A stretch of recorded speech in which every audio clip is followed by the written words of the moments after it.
Inside Monster Jam. You guys see that huge throng of people over there? They're all waiting to buy tickets to get into the Oklahoma City Monster Truck Show. But you know what? The price on IMJ for you, the home viewing audience, is zero. Nothing. Are you ready? Get ready. Inside Monster Jam, it's the hottest half hour ever. We got it all. We got monster trucks, rough trucks, quad wars, arena cross, tractor pulling, tons more stunts. You name it, we got it. And it ain't gonna cost you a penny. You don't even have to stand in that line. Notice I'm not in it. 12,737 fans rock the Fairgrounds arena, but if you thought the only rocking would be in the stands, you probably never saw the Lowrider Custom Car Parade. 20 of Oklahoma's finest lean, mean riding machines were featured. You gotta love all that chrome and aluminum. Pablo Huffaker, driving Dennis Anderson's Gravedigger, had enough of the low-slung four-wheel stuff as he made his presence felt right from the introductions. In the opening round action, he knocked Chuck Reynolds and the newly painted Mountain Legend off the grid. Former Gravedigger driver Ron Nelson and Busted Loose didn't have a chance against Tom Mintz and Monster Patrol. Mintz is always tough to beat on the roundy-round course, and he started the night off by discarding the Conroe, Texas native. Nelson made another chance inside the grid as he qualified for fast lap honors in a showdown with his former team. Nelson and Bustin' Loose accomplished the upset victory and a one-way ticket to his first final round of the year when the rear steering broke on the Digger truck. Huffaker ended up hitting the wall after the finish line with minimal damage to the Chevy. It was a real great deal because I used to drive the Gravedigger, and every time I get up against him, I love to beat him, and I really enjoyed it, and I went after him hard. Tom Mintz hammered the Monster Patrol Chevrolet into the final round after he came up with an impressive semifinal victory over Todd Frolick in the Barefoot Machine. On to the finals for the Monster Patrol, and as we get to the championship matchup, he catches some beautiful air on his way to the finish line for the victory over Bustin' Loose, who blew his power steering belt in the final run of the night. Everything worked out my way, and we come in here and run hard, and fortunately we didn't have too much trouble. Despite breaking his wing in an earlier race and a blown U-bolt in freestyle, Mintz is still able to show his appreciation to the crowd with a creative variation of his famous wing walk. You gotta love it. Coming up on Inside Monster Jam, we'll have the second night of monster truck action from the Fairgrounds Arena. Also on the big show, cycles catch some major air in Louisville. The Outlaw Quad War Series competes under the St. Louis Arch, and unlimited dragster tractors roar through Charlotte. IMJ's Adam Murphy takes a closer look at the Transformer Transtormer, and we'll check out our first installment of the greatest USHRA thrill seekers. So get fired up, because there's a whole lot more Inside Monster Jam coming up. Inside Monster Jam. Jerry, show me your best monster moment. Monster Moment. At the first ever monster truck jump-off competition inside the Pontiac Silverdome, Pam Botters and Boogie Man pulled up to the line to win it all.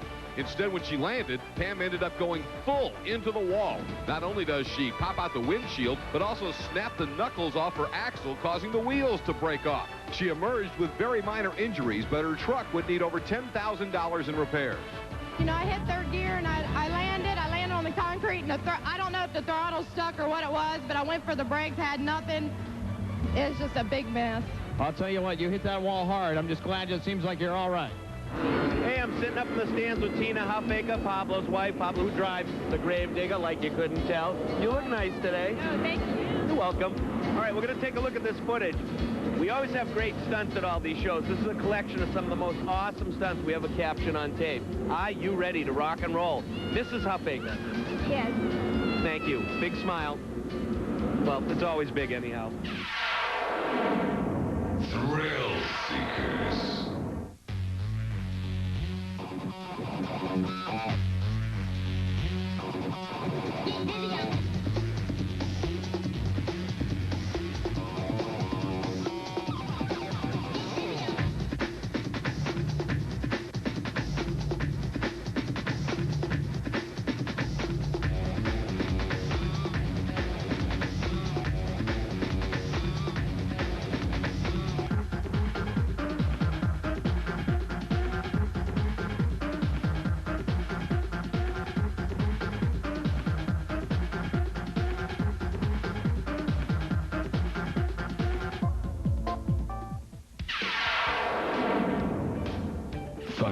trucks.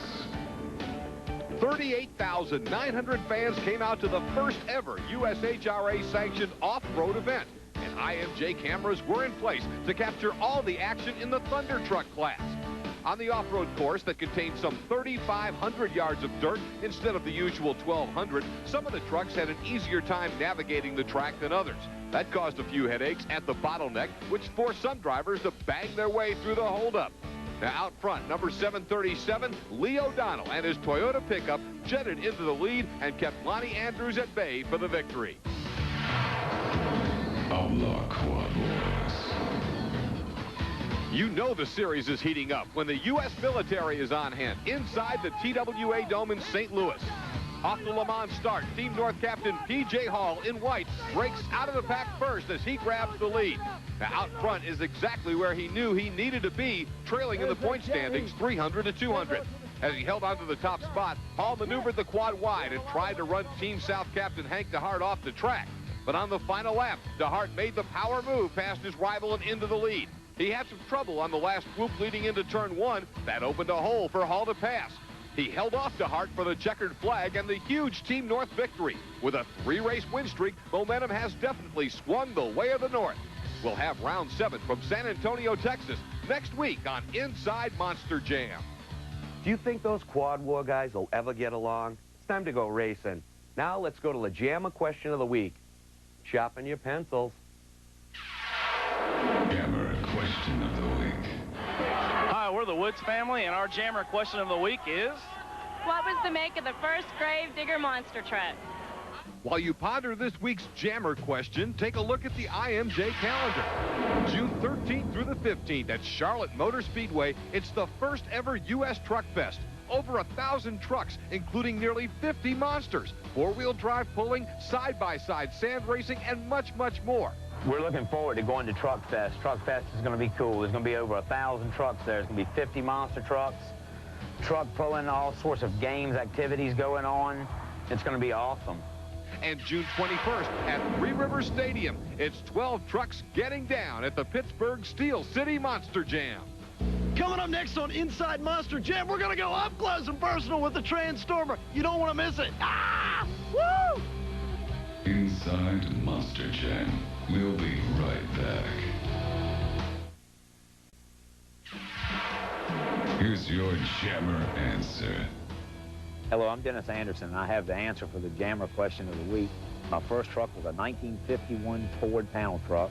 Always ran a Chevy motor. I switched over to a 1950 Chevrolet because I wanted to maybe get a Chevy sponsorship. I love it, man. It's heck, I'm here to stay until every bit of my hair turns gray, I guess. Your most famous crash, if you had possibly done this in the past. Well, we've had a few famous crashes. We rolled it over down in Jacksonville last year against Barefoot, and that was a little frustrating, and we've hit a few walls head on, but nothing we can't overcome, you know. Light duty. That's it. You get back in the saddle and get on going. Okay, so the flip side of that would be showing off, freestyling. Some of your favorite moves during freestyle. Like, what do you like to do? Oh, I love to do wheel stands. See how high I can get that front end and just hang it up there. And if possible, grab another gear. When the rear wheels touch down, ride a wheelie. Perfect. All right.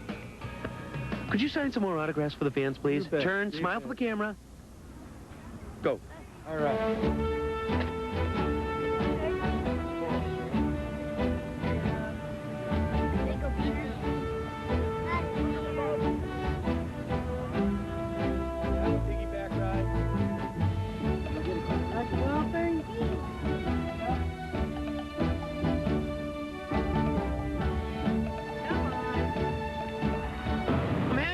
My buddies, Clayton and the boys, they really wanted to be on TV. How come?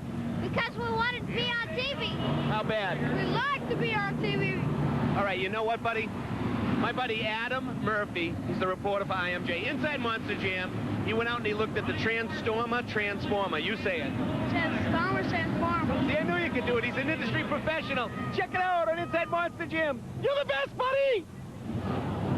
I meant that! Attention.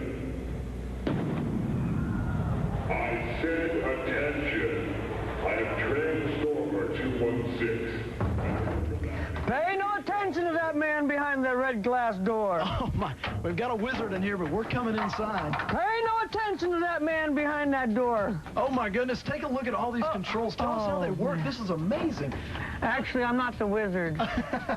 I'm Altura from Warren, Ohio, owner, driver, and builder of the Transformer robot. This is amazing. Did you put this together yourself? Yeah, myself and a couple of friends put this thing together, about $250,000 worth of artillery.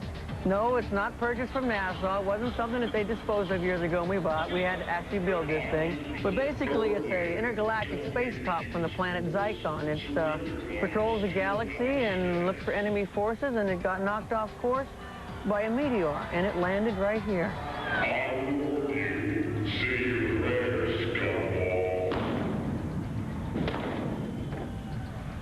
Definitely wasn't built in parts from the garage. It's got state-of-the-art hydraulics. I mean, we just literally ran hose after hose. I just never thought we'd get done running hoses. Quite a few miles of wire. Everything on this robot has to run from the control center all the way back, up and around the robot, and then up into the bottom section of the robot's body, where all the controls mainly take place. I hope you enjoyed hearing some of the secrets of the making of the Transformer. And as I said earlier, pay no attention to the man behind the red door, and I hope you enjoy seeing the power of Transformer. Well, there you have it for the Wizard and his story on the Transformer on IMJ. Me and Paul the Clown totally agree that all the kids love the Transformers. Paul, I kind of fool around a lot. You think I could do what you do? I don't know. I've seen you a couple of times in makeup. You're not a real pretty guy. Oh, well, I don't want to say anything like that. Okay, we're going to toss now to San Antonio Monsters. Great action. You ready? I'm ready. We're having a great time out here. It's going to be great. Time to get to work.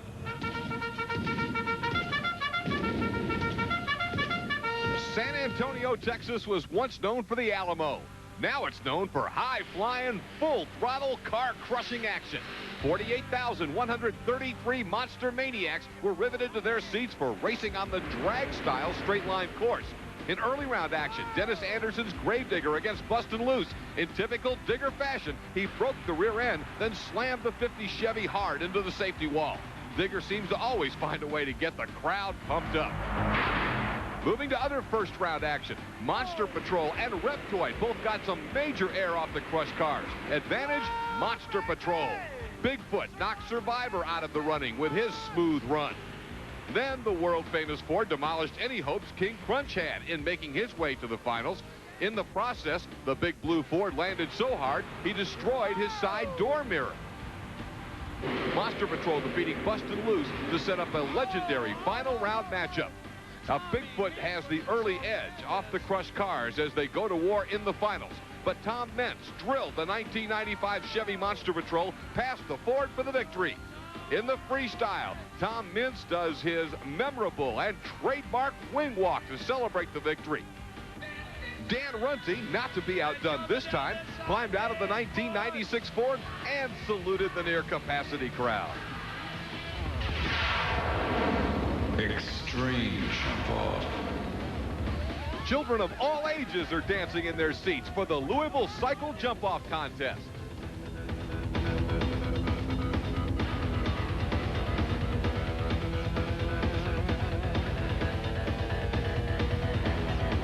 Although all the competitors caught some major air and did some cool moves, there was an undisputed winner, Rob Cook, who came up with a fan favorite, the heel clicker. Unlimited Dragster tractors. Even Charlotte Motor Speedway mascot Lugnut wouldn't miss the unlimited Dragster tractors inside the Charlotte Coliseum. In the preliminary hook, Bill Lawrence and his methanol-powered Randy Canadian pulled a respectable 185.11 for fourth. In the pull-off, North Carolina native John Powell and his Rolling Thunder came home and pulled 195.8 feet. That was good enough for victory over Steve Klingenberg's Bad Habit and Tom Morrissey's Groundhog 2. It's real nice to come home and pull for a hometown crowd. We really appreciate it. With over 20 years of experience under his belt, Powell kept the weight down low to the ground, which gave the traction needed for Rolling Thunder to get the victory. Coming up on Inside Monster Jam, we'll have more hot racing from the Fairgrounds Arena, including a regional quad war matchup between Team Oklahoma and Team Texas. If you want something with more heat, Dan Elders has exactly what you're looking for. And that's not all. When we return on the Inside Monster Jam, we're going to talk about a little horsepower. Not this horsepower, but the horsepower that's underneath busting loose. Inside Monster Jam. We'll be right back.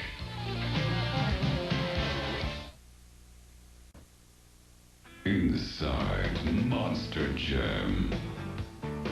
Well, right here on my watch, I think it's time for a closer look segment. A driver, his truck, a highlight, really good. Ron Nelson and Bustin' Loose. Right now on the Deuce. Hey, that rhymes. Coffee. Closer look. Hi, I'm Ron Nelson. Here we have 1 horsepower, which versus Bustin's Loose, 1,100 horsepower. It's a blown alcohol motor. It's running 12.5 to 1 compression. It's a 96 cab-and-a-half Chevrolet body. We're the only one so far out on the circuit that's running a cab-and-a-half. We also have a Turbo 400 underneath it, which is an automatic just like the one you have at the house. In your mom's car, your parents' car, we just put it in gear and go. And I like to go out and hit the motocross jumps and get a lot of air. They kind of frown on me for doing it, but I sure do put a good show on, and the people love it. Go Ron! Ron Nelson! Hey, Jerry, those monster trucks are great, but we want to see some more racing from Oklahoma. More IMJ Racing. Oklahoma City's Fairgrounds Arena was lit up and ready to host a pumped-up, sold-out Sooner crowd. In Stadium Rough Trucks competition, number 14, Lyndon Cottingham didn't make it very far in the U-turn course. He bottoms out the F-254. Then on the jump, Brian Posey, on his way to clocking the best time of the evening, landed hard and crushed the axle. At the last possible moment, some of the drivers decided not to sacrifice their four-wheelers to the junkyard gods. So David Heater of Lawton, Oklahoma, clocked the fastest time, 9.78 seconds. Maybe he'll use the check to fix the broken axle. We'll see. Just because there are no points at stake in regional quad action doesn't mean emotions don't run high, especially when 2 longtime bitter rivals squared off in Team Texas versus Team Oklahoma. Number 21, Johnny Hale, had the Lone Star State out front for 9 laps in the 2-on-2 grudge match. But on the final lap, Tom Dalton cut inside and made the pass for the lead. The Texan was able to stay on Dalton's tail and tried to create an opening for the pass as they came to the checkered flag. But it would be no can-do as the native of Sweetwater is able to win it for the home team. As always on IMJ, it's always great racing. That was from Oklahoma. Now we got a guy, Dan Eldis. This guy's a stunt man. Longest walk of his life, seeing as right after it, he climbed up in the rafters, lit himself on fire, and jumped out into cardboard boxes. Something that, you know, I hope you're not trying at home, because I don't do that stuff. Well, this jump is a free fall. There's no bungee cord. There's no lines attached. Actually, it's not a jump at all. It's a dive. I'll be heading my face towards the boxes. Of course, I'll be on fire, so that's something else I try not to think about while I'm doing it. The boxes are only 5 feet tall. I'm 6'2". If I land head first or feet first, I'm going to go all the way to the concrete, and then there's going to be an ambulance ride probably and some other things that I really don't want to deal with. Somebody said, this is the loneliest walk a guy's ever going to take. I think about my family. I think about my daughter. I wonder why I didn't stay in school. They say I'm nuts. Maybe I am. But I got it down to a science. Lord in heaven, hallowed be thy name. Thy kingdom come, thy will be done on earth as it is in heaven. Amen. Oh.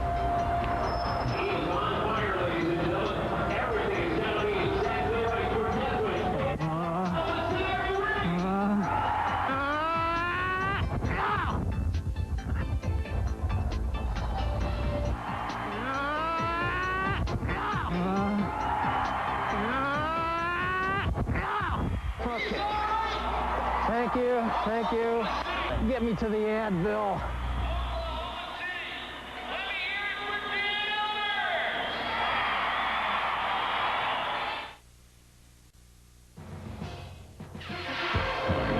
Showdown. Inside the Fairgrounds Arena, a record-breaking crowd came out for the final night of monster truck racing. But the first order of business for the drivers was the autograph session, where fans had the opportunity to get up close to the stars of monster truck racing. Oh, I'd say in one weekend, sometimes you sign as many as probably 7-8 hours worth. We enjoy visiting with them, and I think they really get a good time out of it, too. If it weren't for the fans, we wouldn't run the trucks the way we do, and actually we wouldn't be doing what we're doing. Pablo Huffaker came out doing what the digger does best. He was able to roll past Ron Nelson's Chevy in a rematch from night one competition. Then it's on to the semifinal round, and Gravedigger is able to get the job done as he disposes of Todd Frolick's barefoot. Tom Mintz continued to drive the Monster Patrol hard on the roundy round course. First, he was able to defeat Brian Barthel and the Little Tiger Machine. On to the next round, where Monster Patrol blew out the transmission, and that would hand the victory to Chuck Reynolds, who comes away a winner in the Mountain Legend. I think I twisted the input shaft off in the transmission. It's been hanging in there real well for me, but I think it finally let go. Mintz worked frantically trying to get the Chevy up and running for freestyle. He even enlisted the help of his arch rival, Pablo Huffaker of Gravedigger. Those guys were out here last night till 3 o'clock in the morning helping me get our stuff back together so we'd be ready to race again today. That's the neat thing about the monster truck racing. Everybody helps each other in the pits. You're not enemies till you get to the line. Even then, I wouldn't say you're enemies, but that's when we draw the lines, when we line up. Despite all the effort, Mintz and Huffaker weren't able to get Monster Patrol fixed. Digger, on the other hand, worked just fine in the final round. He kicked aside the last-minute replacement for Mountain Legend, barefoot. Todd Frolick's Dodge had no chance of winning this one. He suffered front-end problems. Our 1/900 Pro Race winner that drove the sellout crowd into a frenzy with one of the best freestyles of the year. I enjoy doing the freestyle. Very seldom we really get to sit in these trucks and drive them a whole lot, so freestyle is kind of our reward for a whole week's work of working on them. We get to go out there and really thrash on the trucks and spend a little time in the seat doing what we want to do to have fun. Okay, that's a wrap from Oklahoma. Next week, you know what? We're going to host a show from the Dallas Supercross. Now, there's a surprise. Always great racing on IMJ. Check us out. Thanks for coming. Thanks for tuning in. On next week's show, monster truck drivers take in an evening of AMA Supercross, where Emig and McGrath battle for the championship in Dallas.